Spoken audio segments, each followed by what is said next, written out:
தினமும் ஒரு ரூபாயை இப்படி செய்தால் உங்களுடைய தீராத ஆசைகளும் நிறைவேறும். தினம் ஒரு வேண்டுதல் பலிக்க ஒரு ரூபாய் போதும். உங்களுடைய வேண்டுதல் பலிக்க, உங்களுடைய ஆசைகள் நிறைவேற தினமும் ஒரு ரூபாய் நாணயம் ஒன்றை கையில் வைத்துக் கொள்ளுங்கள்.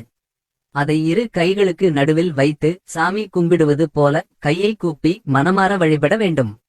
இதை பூஜை அறையில் நின்று செய்ய வேண்டும். சுவாமி முன்பு இது போல மனதார வேண்டிக் கொண்டு அந்த ஒரு ரூபாயை ஏதாவது ஒரு உண்டியல் அல்லது பாத்திரத்தில் சேமித்து வர வேண்டும்.